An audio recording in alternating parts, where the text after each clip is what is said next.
on the facility. The dollar value of what Kennett can offer is substantial. The possibility of constructing a high-quality facility with a minimum expenditure of city funds is very real.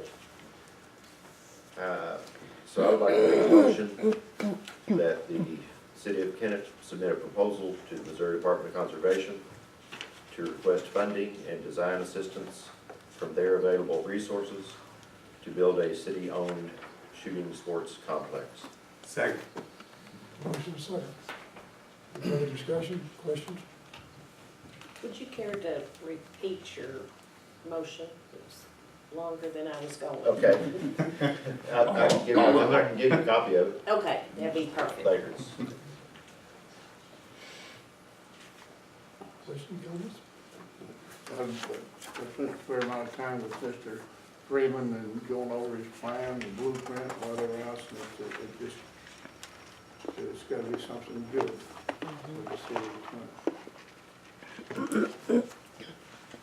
Absolutely, and I want to thank him for all the time and effort he's put into this, because when this came on the table in discussion, he picked up the ball and he's run with it since that time, and it basically brought us to this point with a little help from a few other people that he's been carrier there. So Kent, we thank you very much. I think it'd be a great asset to Kennett, and something our police force could certainly utilize. The time saver, cut costs going down where they have to qualify now, plus they can get up there a lot more frequently. It's a wonderful opportunity, so thank you. Motion and second on the floor. All in favor say aye. Aye. Opposed? It's good, you don't want to be opposed to fireworks. Thank you, sir. New business, we want before you, stormwater management plan. Proposal.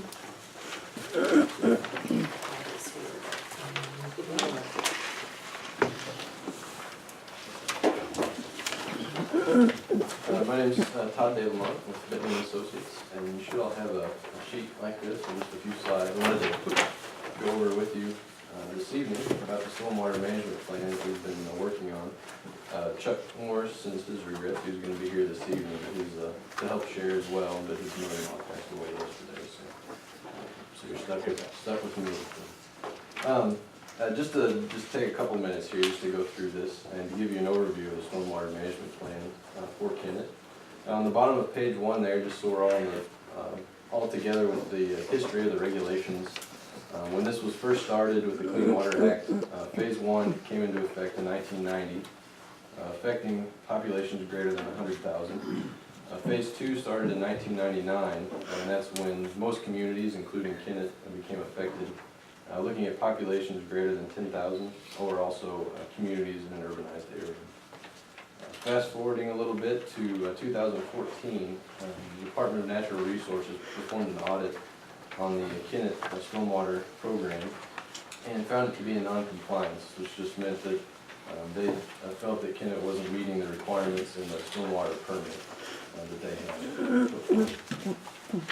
So on page 2, just to give an overview of what those general requirements are.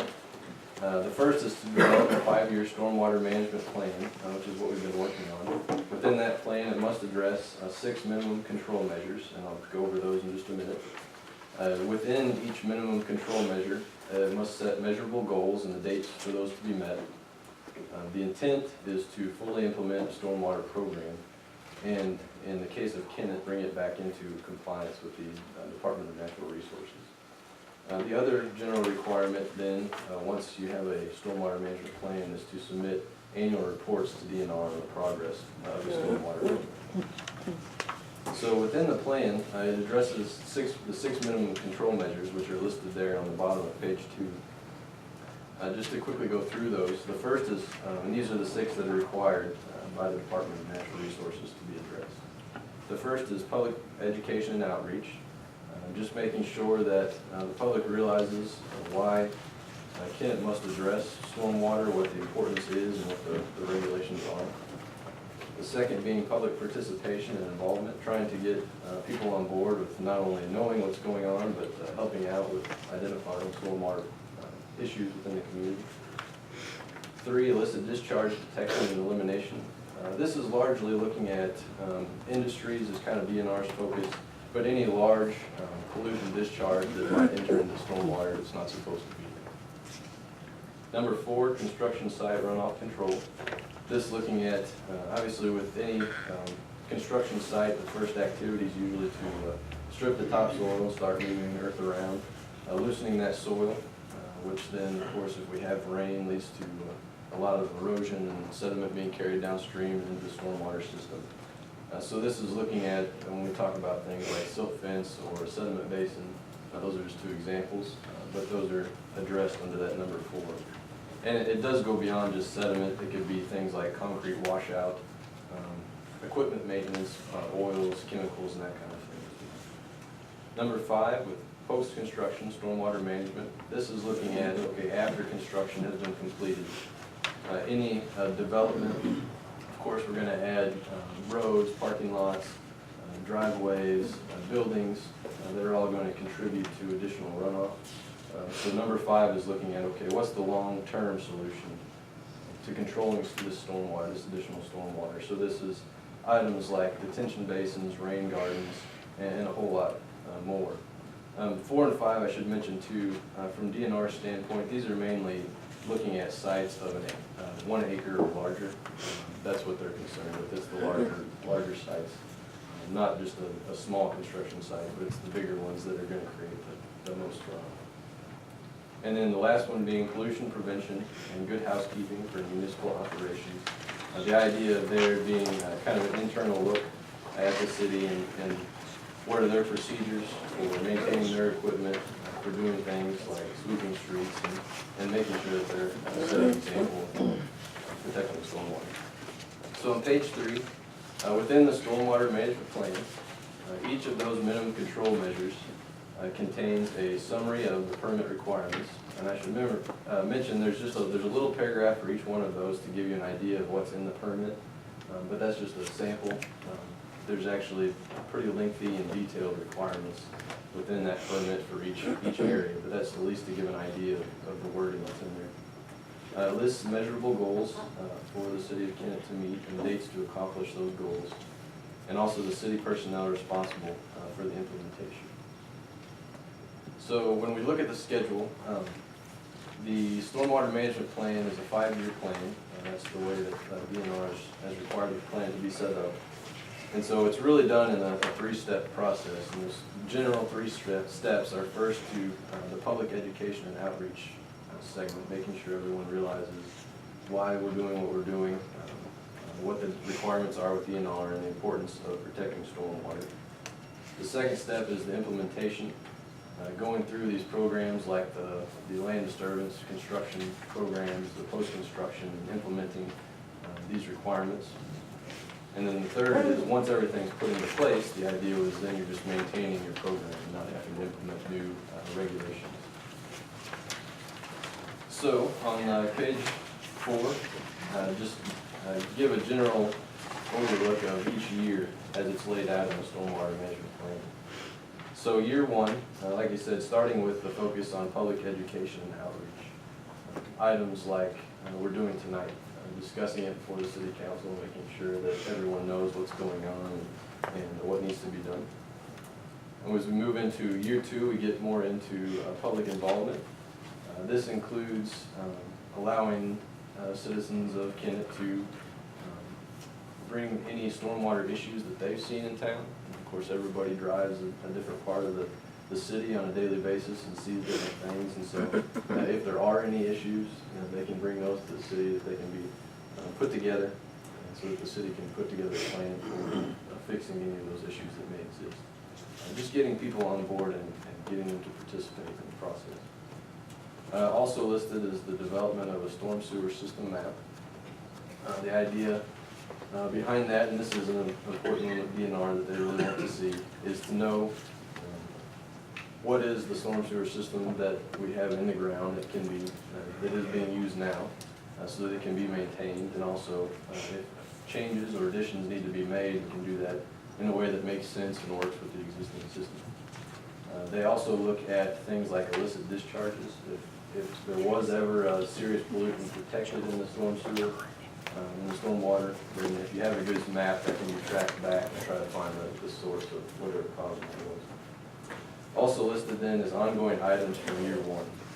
And you'll see that through every year as we go on. And this is the idea that once the program's implemented, then you're just maintaining. So we're talking about stormwater here tonight at the city council, and that's mentioned in the plan to do at least twice a year. And that's something that would continue then every year. Year 3 on the bottom of page 4, that's the focus on an illicit discharge program. What happens if a major pollutant is found in stormwater that may have come from an industry? What are the procedures for the city to follow? What enforcement mechanisms do they have, and can they use to get that cleaned up? And then, of course, ongoing items from year 1 and 2. Year 4 would be the implementation of a land disturbance program for construction sites.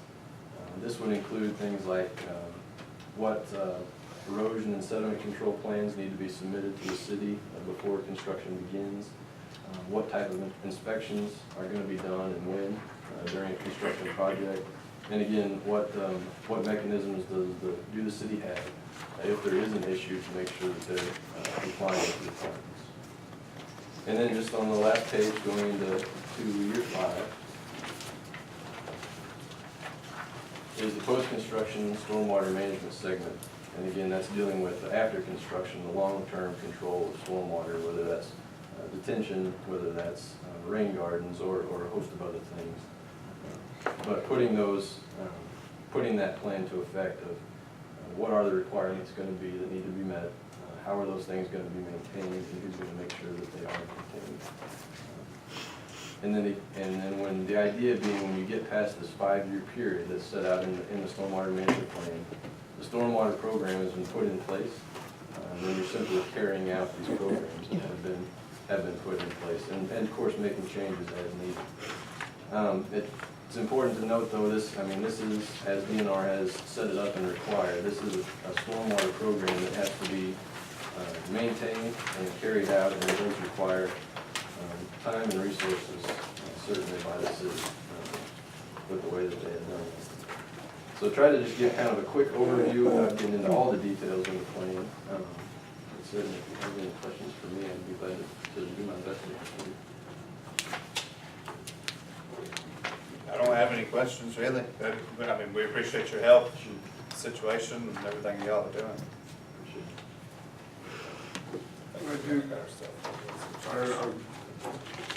We come up with an issue or whatever, you guys are on hand, I guess, to help us through it. Absolutely, and we've put together this plan in a way that, trying to work with the city in a way that would make sense, and certainly any of it, if you guys are comfortable with everything, then that's fine. If there's any of it that you want our assistance with, we're glad to do that as well.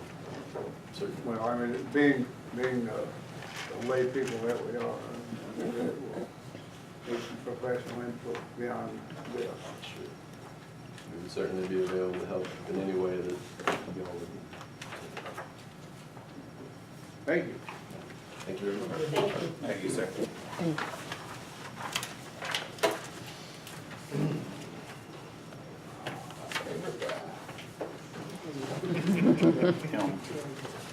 Not yet. Tim.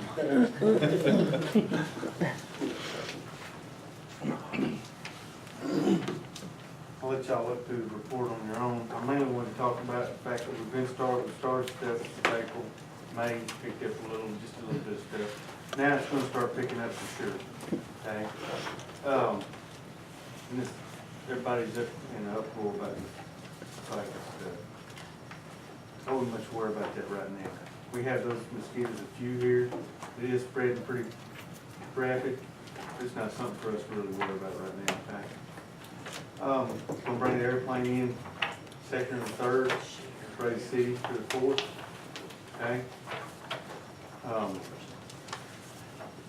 I have ordered we have some more of those mosquito repellent wipes that we can bring by and drop off for the police officers and for the fairground stuff.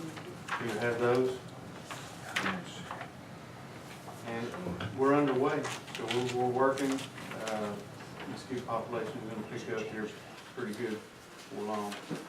I'm sure our police officers appreciated those wipes, if they had to make a stop out here near one of these ditches. Yeah, I know that, it was my understanding they really enjoyed the ones they got their hands on last year. They were asking for more when we were out. So, I used them well. well, I picked up what I was supposed to from the home office the other day, and the boss said, X amount of boxes yours, and I grabbed 2 extra. Anyway, so, but is there any questions about anything? I've not had a mosquito bite thus far this year. Have you been outside? Well, they're coming around. Where are you hanging out at? I'm learning with you from here on out. I built me a nice new deck on the patio, and Oh, screened in, huh? Roger, he's asking you a question. I haven't had mosquitoes either, maybe we don't. I didn't either. That might be an area we need to be.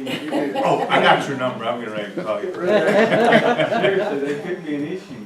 get rid of that trash around your house, they won't have place. Have you noticed a difference between last year and this year so far? Every year is a different variable. There's many variables in this mosquito control. I can sit here and tell you that I done such a good job last year that that's why we don't have quite the mosquitoes. That's not gonna be exactly the case because there's variables every year from the weather, a number of things. But you will notice over time that the amount of mosquitoes is not as great. You know, it'll take 3, 4, 5 years, and you'll notice it takes a couple of years to try to get them in check, and you have to stay on top of it. If you slack off, it'll go back exactly like it was, because they hatch off so quickly, and of course the eggs are laying dormant, you know, for many years. But so far so good, but I can tell you, in the past, our population of mosquitoes increased usually right at the 4th. In the last 3 years or so in this area, it's been the week before the 4th. So we'll see how that works out. Getting close. So we'll stay on top of it, bring in airplanes if necessary, to knock them back, help control them, you know, with the larvicide and the adult side. We've already put out some ingots in some specific areas, catch basins and things. They'll last pretty much the summer. So when we get those mosquitoes hatching out of those areas, we'll stay on top of the weekly larvicide. We're here going to be weekly larvicide, already have been. Of course, the truck spraying will increase as the season, you know, gets stronger with the mosquito population. So. And of course, we'll continue to do our disease monitoring. If we find any mosquitoes that test positive for disease, then we'll try to eliminate that problem quickly. If you find any mosquitoes that have a definite disease vectors, who do you inform? Health department, first of all, and I'll inform our mayor, and of course, get the information you folks. But you will know, I'm willing to know what's going on. Most of the time, when I find these problems, I've got to come to the city to work the problem out anyway. Because it's either a sewage leak, or underneath a home, or in a ditch, or a ramp, just all kinds of sorts, or an old swimming pool, or something of that nature is causing a problem. So I usually have to We have a lot of those around here. you know, and we find them little by little. It's kind of, until you get an area that's, you know, somebody calls it, like you're talking about the mosquitoes strong over at your area. So, who knows, there may be a swimming pool, we just don't know it's vacant. I wish somebody did have a swimming pool on my house. For instance. The trap that is at Tracy's house That's only 2 blocks caught away.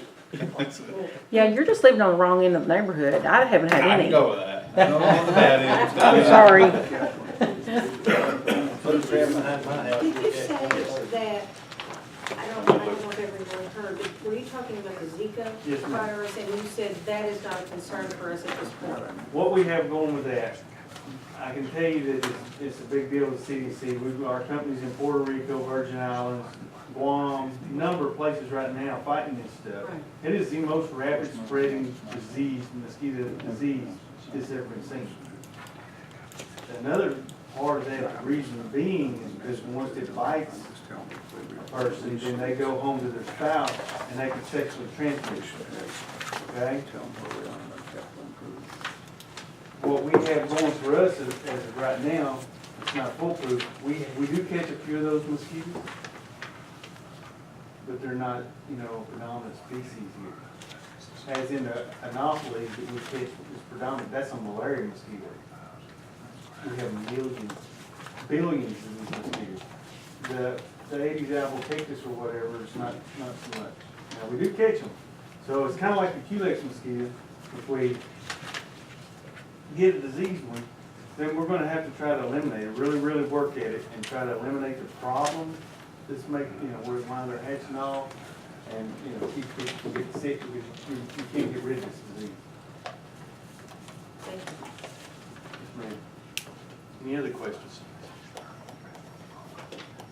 Thank you for everything you're doing. We appreciate that. You're welcome. Glad y'all have those. Make Kennett great again. Well, and Mosquito at a time. I have to say thank you also to you, because when we get complaints in the office and we pass the word along, you all take care of it And very that's quickly. our job, is to take the load off y'all's back. Simple as that. Plus, take care of these people as best possible. Well, you do a good job on that. I mean, that's what you're supposed to be doing. Thank you. All right. Thank y'all. Thank you, sir. Wish Appreciate you a it. lot of success.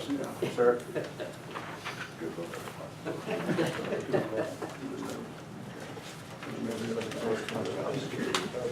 I'd like to take just a moment here to recognize three ladies we've got in the audience tonight. I know one, Rachel. You're smiling already. I knew you knew me. Would you like to tell us who you are? Audra Smith. Michelle Ward. I'm Jill Rickman. And we're from the Chamber's Leadership Kennett class, and as a requirement to graduate from that program, we are required to come and watch 2 city council meetings so we can understand how our government works. We're here tonight. Audra's from Parker, and Michelle's from Southern Bank, and I'm from Gas and Water. This is half of my group, and you'll see the other half at another time before they graduate.